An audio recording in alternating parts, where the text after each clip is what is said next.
आपको तो एक बहाना चाहिए, पूरे परिवार का नाम गिनवा देते हैं। अरे अपनी जिम्मेदारी खुद लीजिए। 11 सालों के लिए तो सत्ता में आप हैं। इतिहास की बात आप करिए, मैं वर्तमान की बात करना चाहती हूँ। इस ऑपरेशन का सिंदूर का क्रेडिट तो हमारे प्रधानमंत्री जी चाहते हैं। ओलंपिक्स में हमारा मेडल आता है, उसका भी श्रेय लेते हैं। लेकिन सिर्फ श्रेय लेने से नहीं होता नेतृत्व, जिम्मेदारी भी लेनी पड़ती है। देश के इतिहास में यह पहली बार हुआ कि जंग होते होते ही रुक गई, और इस रुकावट का ऐलान हमारी सरकार, हमारी सेना नहीं करती, अमेरिका के प्रेसिडेंट करते हैं। इतिहास में चले गए। नेहरू ने क्या किया, इंदिरा गांधी ने क्या किया, यहाँ तक कि मेरी माँ के आंसुओं तक चले गए। लेकिन इस सवाल का जवाब नहीं दिया कि ये सीज फायर हुआ क्यों, ये जंग रुका क्यों।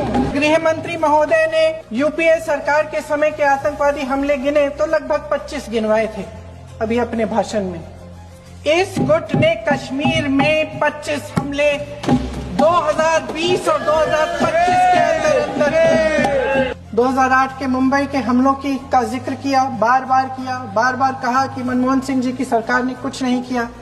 ये तो जानकारी होगी ना कि उसी समय जब वो आतंकवादी हमला चल रहा था तभी उन आतंकवादियों को मार डाला था, एक बचा था और उसको भी फांसी दे दी थी 2012 में।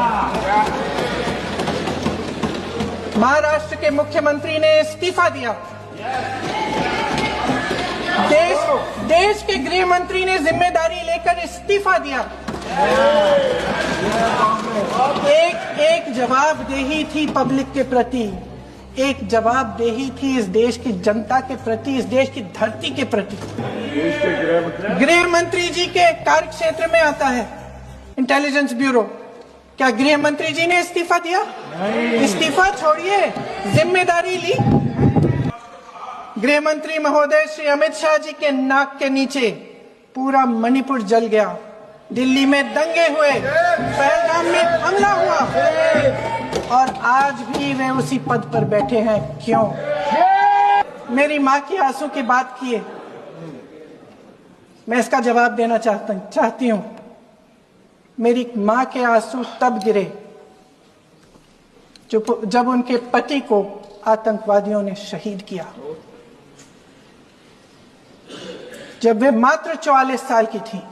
और आज अगर मैं इस सदन में खड़ी हूं और उन 26 लोगों की बात कर रही हूं, मैं इसलिए कर रही हूं क्योंकि मैं उनका दर्द जानती हूं, महसूस करती हूं।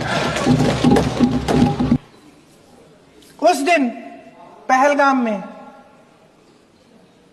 26 परिवार उजड़ गए, उनमें से 25 भारतीय थे।